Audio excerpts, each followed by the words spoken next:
I was starting to see a trend there too, where like everyone's like, oh, you want to lower your protein intake because you're going to stimulate mTOR and that then you're going to die young. I mean, come on, man, it's getting ridiculous.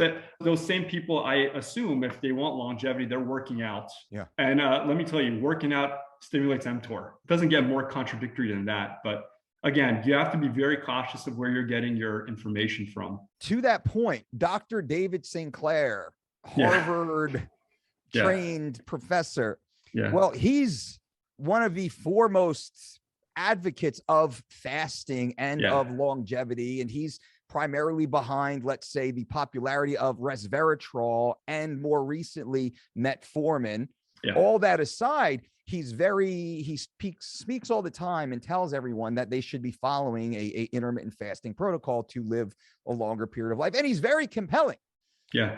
At the same time, he says, well, there's other ways that you can also live just as long. And it's based upon introducing a shock to your system in a way. We'll just use that term. Well, you can shock your system by starving it and your body takes action. And this is a healthful event. You can shock your body by hot or immersion to high heats, 190 to 220 degrees in a sauna, traditional sauna, for 12, 18, 20 minutes or more. Cold water immersion, bang. Wim Hof, very similar thing. Also, high intensity exercise. The one thing David Sinclair always talks about is the starving himself, because he also says, I don't really like to exercise. I don't like hot and cold. So I'll just starve myself. Instead of do the other three, I will starve myself because I'm a tiny man that doesn't, and I'm not hating on him. I'm just saying this is his bias, and his bias is dangerous because many people adopted, oh my God, Sinclair says this, and he looks good for 50 some odd years old. He's like 104 pounds, I think. Maybe he's 106, on a Sunday night. I don't know. He also talks about he regularly goes out and drinks whiskey with friends. He has breakfast in the morning. That's usually some sort of Greek yogurt and something on the side so he can digest his resveratrol and metformin. He eats again later in the afternoon. So this is not a man who's fasting. This is a man who's eating a breakfast and then having a well-rounded pescatarian style meal later in the day. He commonly has ice cream after a dinner and drinks alcohol and even Coca-Cola. So this is the man who's giving health advice, telling everyone else to fast, but he does not exercise, right? He doesn't do all of the other things. So I'm sorry, I just wanted to lay that out. And the more I listened to him completely contradict himself in multiple interviews, telling fast, one meal a day. The next interview he's on with Huberman or whomever it was, Lex Friedman, he talks about how he has the breakfast and then he has the later dinner and then he cheats a little bit. So what are your thoughts on that? Sorry for talking so long. No. I mean, first of all, I think he's very intelligent, right? And I have his book. I've read his book. I've listened to some of his podcasts.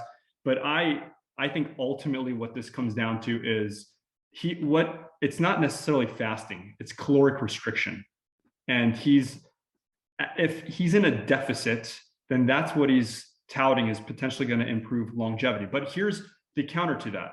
You mentioned he's probably 100 pounds dripping wet, right? One of the important metrics that we have for determining longevity is lean muscle tissue.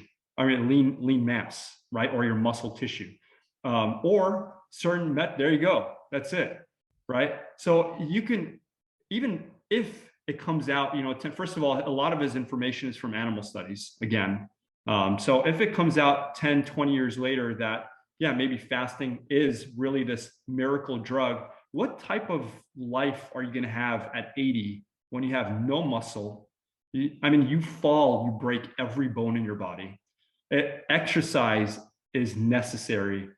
Eating sufficient amounts of micronutrients and macronutrients is necessary.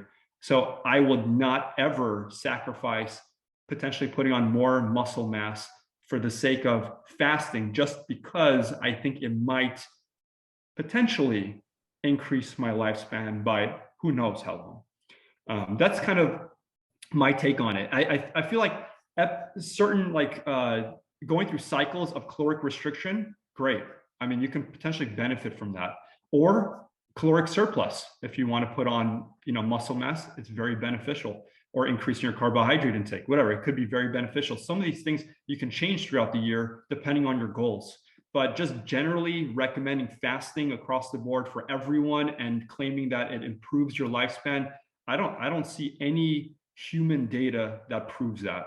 And I can see a lot of potential deleterious effects from prolonged caloric restriction, these long fasts that a lot of patients are doing.